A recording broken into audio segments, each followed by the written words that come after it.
বরগুনার বিভিন্ন এলাকা থেকে এক মাসেই শিশুসহ ৩২ জন নারী পুরুষের মরদেহ উদ্ধার করেছে পুলিশ। একের পর এক মরদেহ উদ্ধারের ঘটনায় আতঙ্কিত জেলার বাসিন্দারা। তারা যেটি বলছেন, আইনশৃঙ্খলা পরিস্থিতির চরম অবনতির কারণে এত হত্যাকাণ্ড। তবে পুলিশ বলছে ভিন্ন কথা। সাগর আকনের তথ্য ছবিতে প্রতিবেদন। বরগুনা জেলা পরিষদের ডাকবাংলো থেকে ইতিরানী ও তার দুই মেয়ে আরাধা ও অনুরাধার মরদেহ উদ্ধার করে পুলিশ। গত ৩ জুন পৌর শহরের কালীবাড়ি এলাকা থেকে মরদেহগুলো উদ্ধার করা হয়। এর মাত্র ৫ দিন পর ৮ জুন গৌরীচন্না খাল থেকে গরু ব্যবসায়ী স্বামী ব্যাপারীর মাথাবিহীন মরদেহ উদ্ধার করে পুলিশ। পরে ১২ জুন বদরখালী ইউনিয়ন পরিষদ প্যানেলের চেয়ারম্যান গোলাম মোস্তফাকে কুপিয়ে জখম করার ঘটনায় অভিযুক্ত কালু বাহিনীর প্রধান বস্তি কালুর ক্ষতবিক্ষত মরদেহ উদ্ধার করে পুলিশ। পরদিনই ১৩ জুন পাথরঘাটা পানি উন্নয়ন বোর্ড সড়কে নিজ বাসার সামনে রিকশা চালক মিজানের রক্তাক্ত মরদেহ পাওয়া যায়।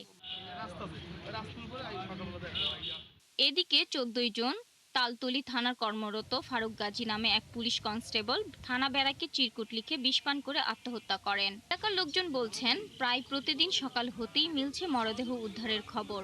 সন্ধ্যা নামলেই আতঙ্ক বাড়ছে। বরগুনায় একটার পর একটা যেভাবে মরদেহ পাওয়া যাচ্ছে, হত্যা এবং আত্মহত্যা হচ্ছে, তো সেক্ষেত্রে বরগুনার মানুষের মাঝে কিন্তু আতঙ্ক বিরাজ করছে। বিশেষ করে স্কুল কলেজ পড়ুয়া যেসব শিক্ষার্থীরা আছে তারা কিন্তু স্কুল কলেজে যেতে ভয় পাচ্ছে, বিকেলবেলা বাইরে বের হতে কিন্তু তারা ভয় পাচ্ছে। তা আমাকে জানার তো কোনো নিরাপত্তা নাই। এখন আমরা রাস্তাঘাটে চলাফেরা করে দুটো খ্যাপ দিই, প্যারের দেয়। এখন আইনগত কোনো ব্যবস্থা দেখতে আসছে না। আইন শৃঙ্খলার যে তৎপরতা, এটা সেরকম চোখে পড়ার মতো না। আমরা মনে করি যে বরগুনার যে আইন শৃঙ্খলা বাহিনীর যে তৎপরতা আরও বৃদ্ধি করা দরকার। বরগুনা জেলা পুলিশ সুপার জানান, ৩টি হত্যাকাণ্ড এবং কয়েকটি লাশ উদ্ধারের ঘটনায় তদন্ত করা হচ্ছে। কুপিয়ে অথবা শুট করে হত্যা করেছে, এরকম বেশ কিছু প্যারামিটার আছে যেগুলো ইন্ডিকেট করে যে সমাজে আইনশৃঙ্খলার অবনতি হয়েছে। আসলে ওই ধরনের কোনো হত্যাকাণ্ড কিন্তু এখানে ঘটেনি। সবগুলোই ঘটেছে পারিবারিক বা ব্যক্তিগত দ্বন্দ্ববাজের কারণে। পুলিশ কর্মকর্তারা আরও জানান, মরদেহগুলো উদ্ধারের ঘটনায় ৪টি হত্যা মামলা দায়ের করা হয়। এর মধ্যে ৫ জনকে গ্রেপ্তার করা হয়েছে। যেকোনো একটি ঘটনা ঘটলে আমরা কিন্তু আনন্যাচারাল ডেথ, যেটাকে আমরা শাকিলা সিথি, ৭১। দর্শক, সংবাদের শুরুতে যেমনটি বলছিলাম, বরগুনার বিভিন্ন এলাকা থেকে একের পর এক মরদেহ উদ্ধারের ঘটনা ঘটছে। এই ঘটনা আরও জানাতে আমাদের সাথে যুক্ত হচ্ছেন সহকর্মী সাগর আকন। সাগর, আমরা আপনার প্রতিবেদনে যেমনটি দেখছিলাম, এক মাসের মধ্যে শিশুসহ ৩২ জন নারী পুরুষের মরদেহ উদ্ধার করা হয়েছে এই জেলায়। এর কারণ হিসেবে প্রশাসন কি বলছে?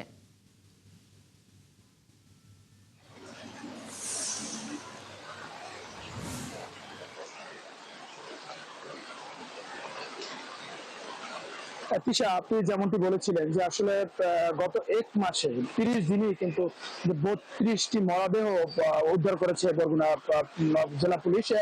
সেখানে পুলিশ যেটি বলছে যে আসলে এই যে ৩২টি মরদেহই কিন্তু সবগুলি হত্যাকাণ্ড নয়, এখানে কিন্তু রয়েছে আত্মহত্যা, হত্যা এবং দুর্ঘটনা। কিন্তু সেদিকে দেখা যাচ্ছে যে সাধারণ মানুষের মধ্যে একটি কিন্তু আতঙ্ক বিরাজ করছে। কারণ হচ্ছে যে এক মাসে ৩২টি মরদেহ উদ্ধারের ঘটনায় কিন্তু একটি এলাকা জুড়েই যে একটি আতঙ্ক, সেটি কিন্তু এখানে চলছে।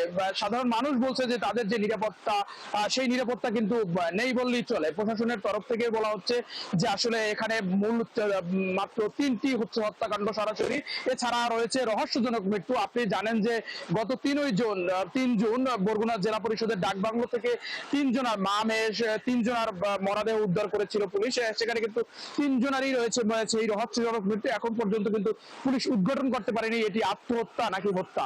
তার পরপরই কিন্তু 8ই জুন সদরের গৌরীচন্না এলাকা থেকে কিন্তু মাথাবিহীন একটি মরদেহ উদ্ধার করেছে শামীম নামে এক ব্যবসায়ী।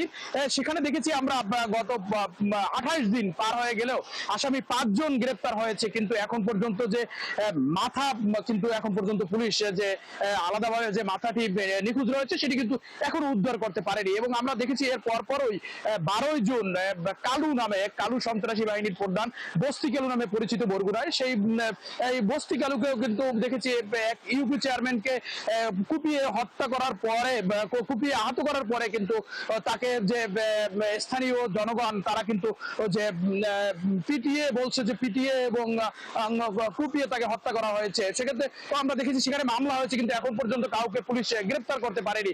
এছাড়াও কিন্তু পাথরঘাটাতে দেখেছি আমরা একজন রিক্সা চালকের মৃতদেহ কিন্তু তারা নিজ বাসার সামনে থেকে উদ্ধার করেছে পুলিশ। সে ঘটনায় কিন্তু আসামি গ্রেপ্তার হয়েছে বলে পুলিশ জানিয়েছে, এবং পুলিশ বলছে যে বাকি যে মৃত্যুগুলি সেগুলো আসলে ময়নাতদন্ত হয়েছে এবং পোস্টমর্টম রিপোর্ট আসা পর্যন্ত অপেক্ষা করতে হবে যে এটি আসলে হত্যা নাকি আত্মহত্যা।